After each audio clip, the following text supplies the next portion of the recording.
Welcome to the Women Leaders Association Daily Member Podcast, where we believe we go further, faster, and have more fun when we go together. I'm your host, Julie Kirkland. And in each Daily Member Podcast, we will pick out a great speaker from one of our meetings that we thought you would enjoy. You can access hundreds of recent speakers, book summaries, great articles, and more at no additional charge through your membership portal. If you would like to get involved in a Women Leaders Association mastermind group or find a networking group near you, or if you just need access to the membership portal, simply go to womenleaderspodcast.com to be connected. Now let's tune in for this incredible message. Julie Vargas is the Director of Global RFID Market Development. Julie leads the global market development team for new technologies for the food sector, where RFID is building capabilities for supply chain traceability, inventory optimization, and convenience retail. Her global team drives accelerated market adoption of the core uses cases for digital identity in food service, grocery, and supply chains worldwide. Listen in as Julie tells us why being the only should not be lonely. What we're talking about today. So essentially, when we were thinking about, what are some of the topics, I think there's a lot of really deep topics. The one on emotional intelligence is fantastic. Tanya's tips around being successful were amazing. I have pages and pages of notes. I'm going to go deep on something that I think is of interest to almost all of us in some place in our life, and that's around being the only.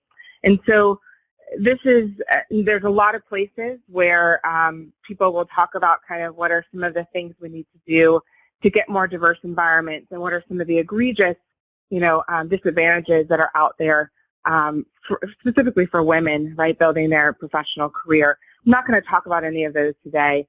I'm going to talk about some of the smaller things that happen that hold us back or potentially impact our confidence when we are the only in the room. The first thing I want to do is just remind us a little bit of how far we have come. And so I think, the biggest thing to call out here on the right-hand side, you'll see a beautiful woman. That is my grandma. And so she is one of the women who chose to sign up to be a Marine during World War II. She actually saw the poster that you see to the left here. And it's just a reminder that in 2 generations, we have made quite a bit of progress. We have made a lot of strides to move from being the, allowed to join or, there to free up someone to do something that's deemed more important into having our own voice and our own seat at the table. And I think that's extremely important. One of the quotes from today, I think from Tanya was to look back and see all the mountains we've scaled. We've scaled quite a few over these 2 generations. I'd also like to point out that we still have a ways to go. So there is a lot of representation that's starting to happen across the corporate world. But when you look at women in S&P 500 companies, you still see the numbers start to dwindle the further up that pyramid you go. So when you talk about board seats in particular, you're only talking about, 21%. And then when you get into CEOs, it's less than 6% of them are women. So in many places, we are starting to feel that we are not fully represented. So what does that mean to us when we're looking around the room? So I did a lot of reading. I have a lot of stats. If you want to geek out over those stats another day, we can do that. But today I thought it would be really interesting just to share a couple of stories. So again, these are not egregious bias moments where someone says, you can't do that because you're a woman. Those are really easy to spot. Those are really clear to understand. And they're wrong, and we should call them out, and we should not tolerate working anywhere that doesn't have the moral ethics to make sure that those things don't happen. This is not that. This is a couple of stories about just what it feels like from a confidence perspective or from an experience perspective when you are the only. Now, in this picture that you're looking at, you'll actually find if you want to do a little bit of a where's the other woman moment, there is one more in this picture. But you will see there's a sea of ties as well. So this is from a trade show that takes place every year in New York. This was our team that was there to present. And the story I want to tell you about was what happened, the same day that morning. So the night before, everyone meets up for dinner. It's great. We're in town. We're ready to have a successful event. to share the learnings of our technology with potential customers and current customers at this trade show. But the night before, everyone made plans, right? Let's go out and go for a run the next morning. I thought, oh, great, I'd love to go for a run. Sounds like a good team building kind of moment. Until we started looking at times. And so everyone said, well, I think we can do this probably about 30 minutes before breakfast. Now, if some of you weren't on mute, I'm sure I would hear a few snickers of, really, 30 minutes? So the plan was to run for 20 minutes, take a quick shower, and be down in time for breakfast. Well, obviously that worked for a lot of my colleagues, but it did not work for me. So I got up an hour and a half earlier than that, did what I needed to do. I went on the run by myself, and the whole time I'm fuming, and I couldn't figure out why. And I think it's just one of those moments where, again, going back to some of the emotional intelligence, kind of digging into what I was feeling, it's that moment of realizing that, you are alone sometimes. You are the only one in that scenario. And so I missed out on the camaraderie of what the guys got to do later that morning, right? And so there are moments like that where you feel isolated. From my perspective, I think, to share my experience, it does make it harder. Now to build those relationships, I had to go out and intentionally find moments where I could build a bridge, build a conversation, build the actual, relationships that I couldn't just build in a moment where the whole team was together without me. And that's important to recognize, because I think the other thing that happens in these scenarios is there's really good intention sometimes around making sure the team is inclusive. But when they do that, they oftentimes look to the person who is the only or one of the only to solve the problem. So in a lot of places, in this industry, I work at the intersection of technology and manufacturing. And in a lot of cases, there's just not even recognition that some of the structures that are put in place tend to be exclusive. Another good story was a different trade show at a different point in time. I was standing there ready to answer questions earlier in my career. And I was standing there ready to answer questions. I am versed up, down, sideways on radio frequency identification. And someone walked up to me and directly said, oh, hi, who can I talk to and learn more about this technology? And in my naive youth, I said, well, me, of course, right? Who else would you want to talk to? Didn't even dawn on me, it didn't occur to me that they didn't think that I, one, worked there, or two, had any knowledge of the things that my team was responsible for presenting.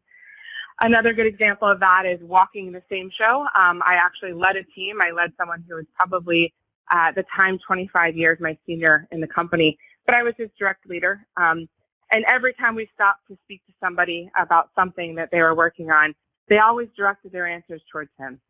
And so there's a moment where you also realize that whether or not it's direct conversation about your authority in a scenario, there are moments where when they don't expect you to be the one that's actually leading something, or you don't fit the profile, or you aren't the person they're expecting to see, that they do turn attention or turn authority to someone else.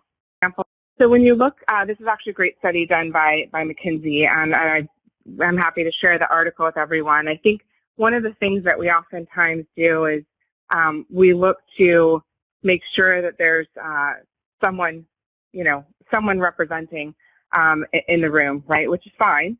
But one of the stats that's really interesting when you dig into this is that when there's only one, there tends to be even increased discrimination. It's even a worse experience.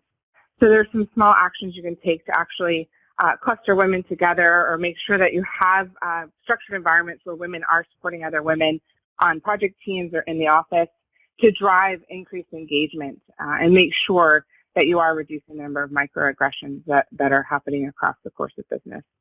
So some of these that are here, I'm sure some folks on the phone have probably experienced before, but again, mistaken for someone more junior, that's the one we just talked about. But also even just things like having your judgment questioned. Or being perceived as the one, right? The one that we have to have here, so we have someone here kind of scenario, which has happened before as well. All of this is really critical to making sure that we are successful as companies. Of course, there's lots of studies out there as to why it's really important that you have not just diversity in the makeup of your teams, but diversity in thought to drive innovation across the board. And so there's some key work that we're doing, if we go to the next, that we all can play a role in on where and how we can start to empower each other, empower our teams, and ultimately build capabilities across our organizations. So these are the things that we talk about when it comes to advocates and allies. I work for a phenomenal company. We have a phenomenal team that's focused heavily on diversity and inclusion. And one of the things that we look at specifically around gender is some of what you'll see here. Now, unfortunately, there's still quite a bit of work to do. But one of the things that I think is so important around all of these is that they're not just about women supporting other women. Critical, absolutely critical. But the other big important factor is around making sure that you have male advocates and allies in the journey as well. So the first thing that we talk about is speaking up.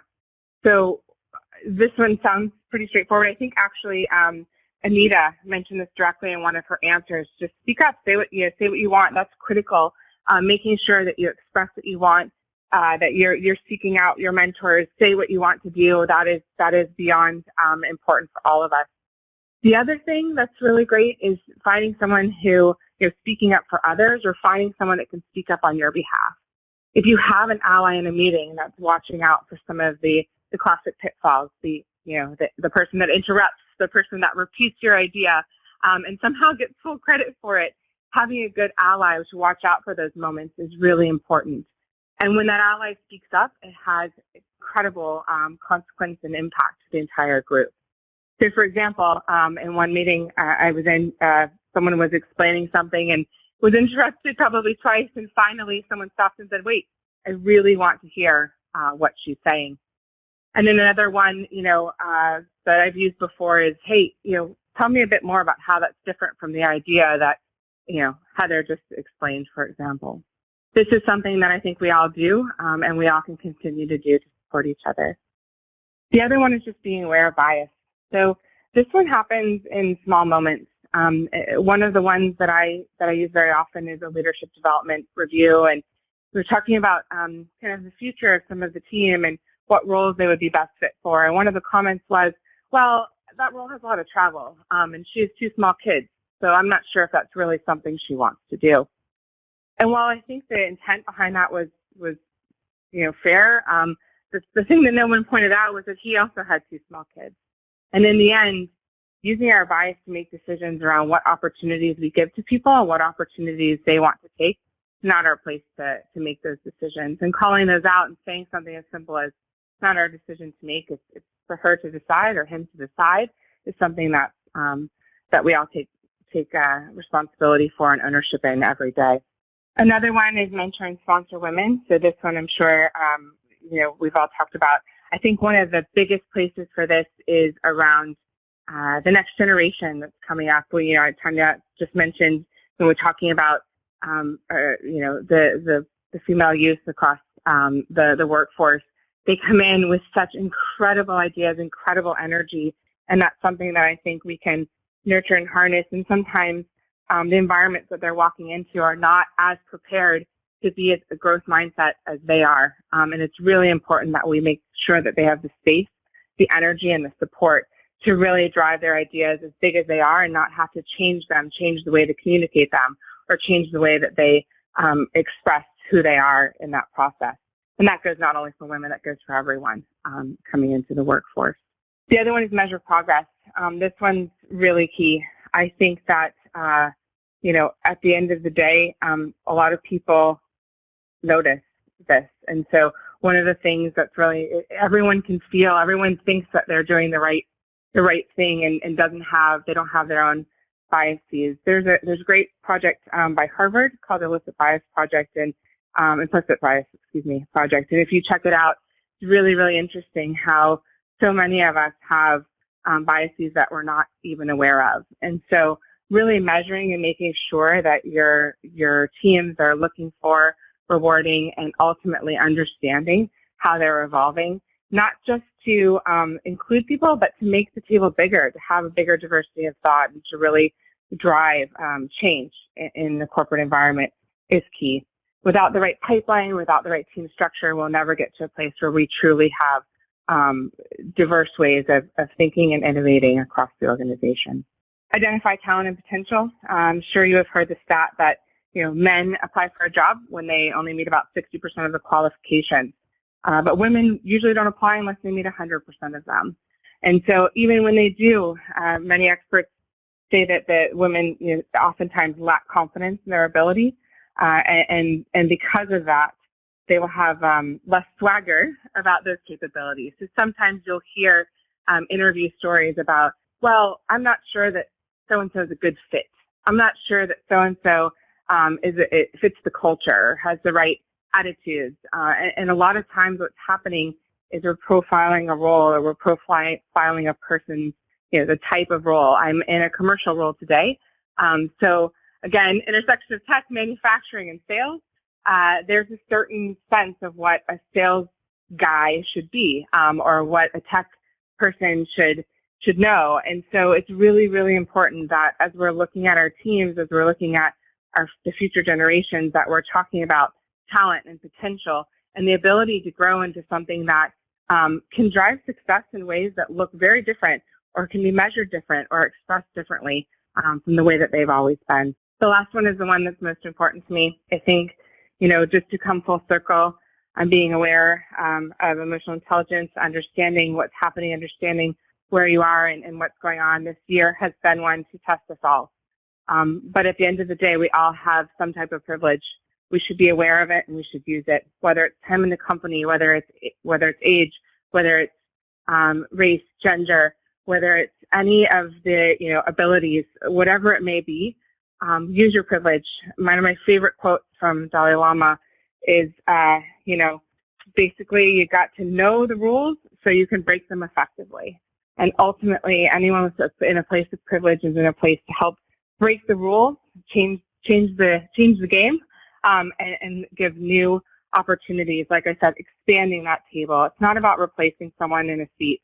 It's about bringing more chairs. It's about understanding where and how we can ultimately send the elevator back down and bring up more people to the same level, to the same capability, to the same access and opportunity. And when you do that, it's really amazing to see the growth and the opportunities that your company can explore. I'm going to go ahead and wrap up. I skipped a couple of steps, but I did just want to make sure that I don't go too far over here.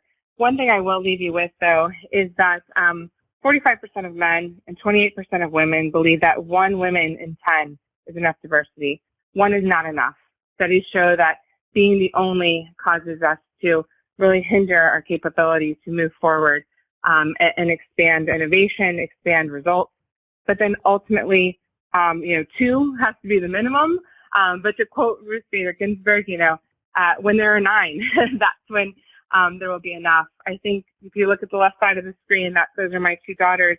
If I think about the world where my grandma got on that train from Detroit, Michigan, down to Camp Lejeune with her Marine-issued lipstick, 2 generations ago, the hopes that she had for her daughter, her granddaughter, and now her great-granddaughters, is that ultimately we would live in a world where we had opportunities and the ability to grant opportunities to others and to lead a position in this life and in work that contributes all that we can where we can. And I think each one of us will play a role in that. And when you look here, experts will predict that by 2030 we'll be at parity. Half of the CEO positions of the Fortune 500 will be women. All of us play a role in that. I think my other favorite quote is from Margaret Thatcher. We may have to fight a battle more than once to win it, but I truly believe that we are all part of that journey. And so I will fight every day to make sure that my daughters have that opportunity. If you look at where we are in 2020, right now there's only 37. So there's a lot left to do. I believe we're all part of that battle, but I truly also believe that when you know the impact of being the only, then you can start to surround others and bring others, mentor, formal, informal, into the fold. There's a lot of great opportunities we can lead, develop, and drive, not just for our generation, but for those that follow. Thank you. Hey, my friend, if you enjoyed listening to this podcast, be sure to rate, review, and share your biggest takeaway. And if you're wanting more, you can access hundreds of recent speakers, book summaries, great articles, and more at no additional charge through your membership portal. You can also get involved in a Women Leaders Association mastermind group or networking group near you. Or if you just need to access your membership portal, simply go to womenleaderspodcast.com to be connected. Because here at Women Leaders Association, we believe we go further, faster, and have more fun when we go together. That's all for today, my friends. Bye for now.